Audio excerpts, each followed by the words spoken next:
caro senador Antônio Carlos Valadares, ouvintes da Rádio Senado, que acompanham esta sessão, pouco mais de 48 horas, daquilo que nenhum analista político dias vislumbrar como resultado das urnas e qual o comportamento, o ânimo e a disposição do eleitorado brasileiro de mudar e renovar.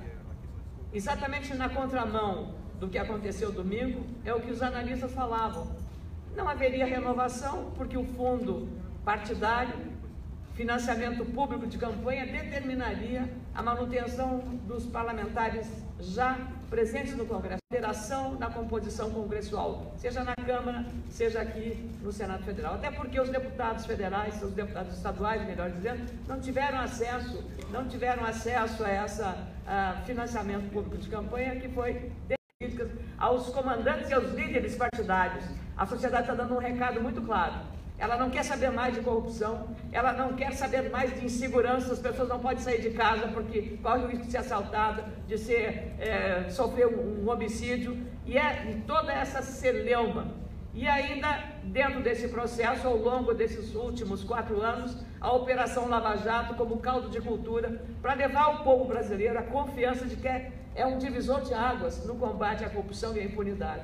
O discurso dos candidatos que vieram para esta casa e para a Câmara foi moldado precisamente porque souberam interpretar o sentimento do eleitorado brasileiro e da sociedade brasileira órfã daquele que atendesse a esse clamor, com mais segurança pública, com menos corrupção e com uma atenção maior às questões fundamentais, a geração de emprego, a educação e a saúde, que continua na UTI em nosso país. Também foi derrubado por terra. Penso que há um questionamento agora da força que os institutos de pesquisa caíram equivocadamente, e não há como explicar, nem os técnicos, nem os matemáticos, nem os estatísticos conseguem explicar, senador Valadares, como é que as pesquisas até a véspera da eleição davam candidatos em primeiro lugar no Senado, por exemplo, o caso Dilma Rousseff em Minas Gerais, ou o caso Roberto Requião no Paraná, e não chegam ao Senado Federal. Magno Malta, no Espírito Santo, uma pessoa ligada ao candidato Bolsonaro. Essas coisas surpreendentes devem servir de uma grande lição às lideranças políticas. Então é preciso entender este sentimento da população. Mais ainda, um sentimento que foi ativado por um protagonismo extraordinário das redes sociais. As redes sociais tiveram o papel do financiamento público de campanha, porque na rede social é gratuito, um ativismo extraordinário dos candidatos que souberam usar esta ferramenta para o bem. Alguns usaram para o mal.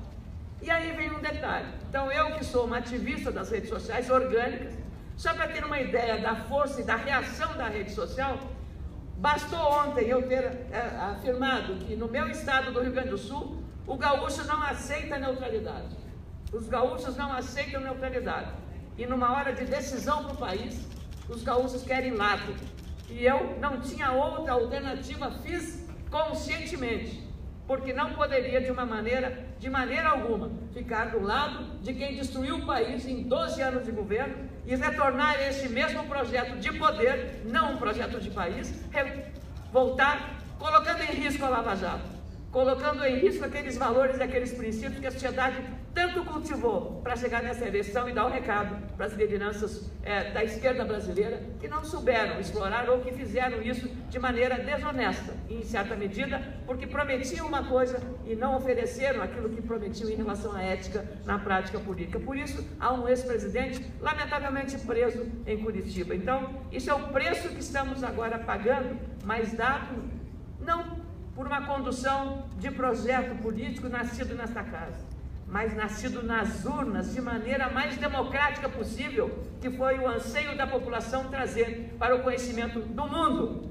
qual é o que o brasileiro quer, o que as brasileiras querem.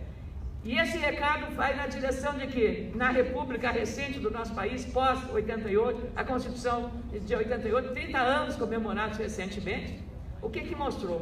talvez pela primeira vez, uma clara definição ideológica do eleitorado, em contrapartida às questões fisiológicas, aquela que troca o voto por um interesse qualquer e que desmascarou, destruiu e implodiu esse sistema de toma lá da cá, também na relação entre o eleitor e o agente público, candidato a deputado estadual, federal, senador ou governador. Então esses recados todos vieram para reafirmar a relevância das redes sociais. E aí um outro fenômeno. A rede social, como todo mecanismo novo de comunicação, ela serve para o bem e para o mal. Que o digam as campanhas de vacinação que o Ministério da Saúde enfrenta de pessoas que fazem uma condução equivocada sobre esse processo. E o Ministério teve que montar uma estrutura para evitar o impacto da fake news, para não prejudicar a vacinação, que é uma questão de saúde pública. Isso é uma situação extremamente preocupante. Na política, tão preocupante quanto na saúde, é preciso cuidar da saúde da democracia. E a saúde da democracia pressupõe o respeito entre os adversários. As redes sociais também foram usadas. E a famosa fake news, a notícia falsa, teve em muitos momentos um grande peso para contaminar a discussão e o processo. As fake news vieram para detonar, para destruir e arrasar o adversário, não importando como fosse feito. Lembro muito bem que o Tribunal Superior Eleitoral fez um movimento, e eu presido a Fundação Milton Campos, fizemos um seminário aqui no Interleges, e que, para minha alegria, vieram ministros do TSE, vieram ministros do STJ, vieram ministros ligados à questão do controle da eleição, veio o presidente da OAB, Cláudio Lamáquia, porque também a OAB é interessada que está em evitar as fake news no processo eleitoral. E veja só, todos os partidos firmaram acordos com a Justiça Eleitoral para trabalhar corretamente combatendo as fake news. O único partido que não assinou esse documento foi precisamente o Partido dos Trabalhadores. E ele que se valeu muito das fake news, agora vai à Justiça Eleitoral, vai lá na Justiça Eleitoral para reclamar do peso das fake news. É aquela história. Pimenta no olho do adversário é colírio. Agora está sentindo o impacto daquilo que ele usou contra os seus adversários. Eu fui vítima do PT, porque a candidata a vice na chapa de Fernando Haddad fez uma fake news a meu respeito quando eu aqui nessa tribuna estava criticando um discurso em que uma senadora do Partido dos Trabalhadores havia feito um manifesto na TV Al Jazeera, cujas relações com o mundo árabe e com os movimentos islâmicos é muito forte, é reconhecido internacionalmente, e eu havia dito que ela estava fazendo um apelo que a Al-Qaeda, os movimentos ligados ao mundo islâmico, que são os terroristas do mundo islâmico, poderia estar eventualmente pedindo a eles apoio para dentro do Brasil.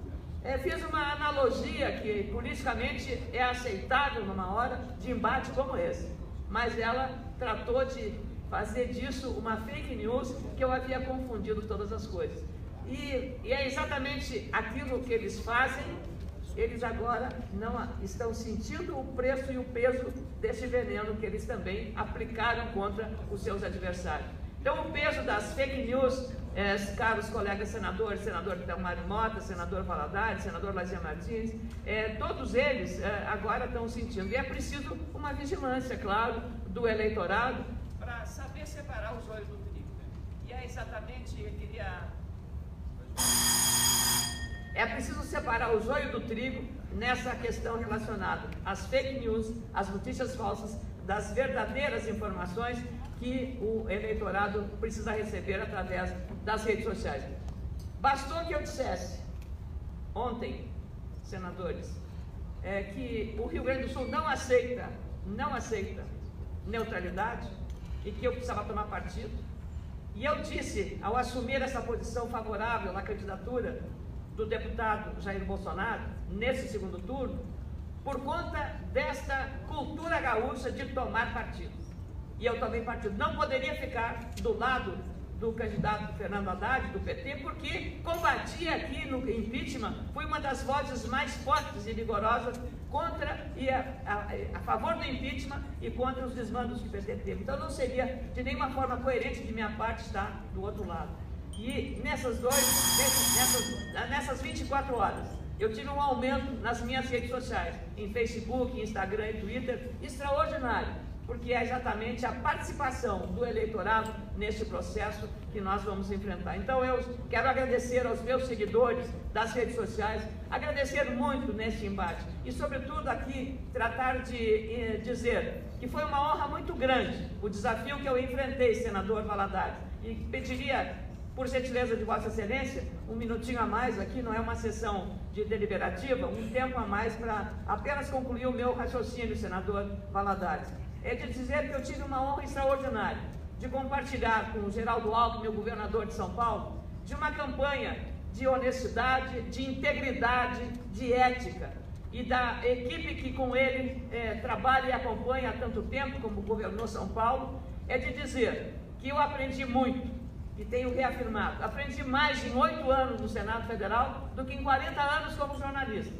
E em 2 meses e meio de campanha eleitoral, aprendi mais sobre a natureza humana do que em toda a minha vida. E esse ensinamento eu levo. E quero agradecer a equipe do governador Geraldo Alckmin, toda a assessoria, do mais alto nível de assessoramento ao mais simples e singelo servidor lá de todo o segmento. Pessoas com integridade elogiável, preparo acadêmico, preparo técnico, competentes, mas sobretudo uma ética no relacionamento e um respeito às diferenças, um respeito às diferenças ideológicas, um respeito às diferenças raciais, às diferenças de gênero, todas as diferenças, inclusive partidárias. Então foi uma honra ter participado junto com o Geraldo Alckmin, a honra de ter o senador Fernando Bezerra combatido o bom combate. E entrei no Senado como ficha limpa, saio como ficha limpa e também como Geraldo Alckmin. Não só isso, mas nós temos vida nisso. Então, muito obrigada, caro senador Lazier Martins, pela compreensão do horário, e acho que essa eleição nos traz lições sobre as quais precisamos refletir com muita profundidade. Com muita profundidade, porque se nós ignorarmos e se dermos as costas à sociedade brasileira, nós corremos sérios riscos. Mas, felizmente, o dia 7 de outubro terá marcado na história brasileira do vigor máximo da democracia na sua essência maior e na sua dimensão mais profunda. Muito obrigado, senhor presidente. Senadora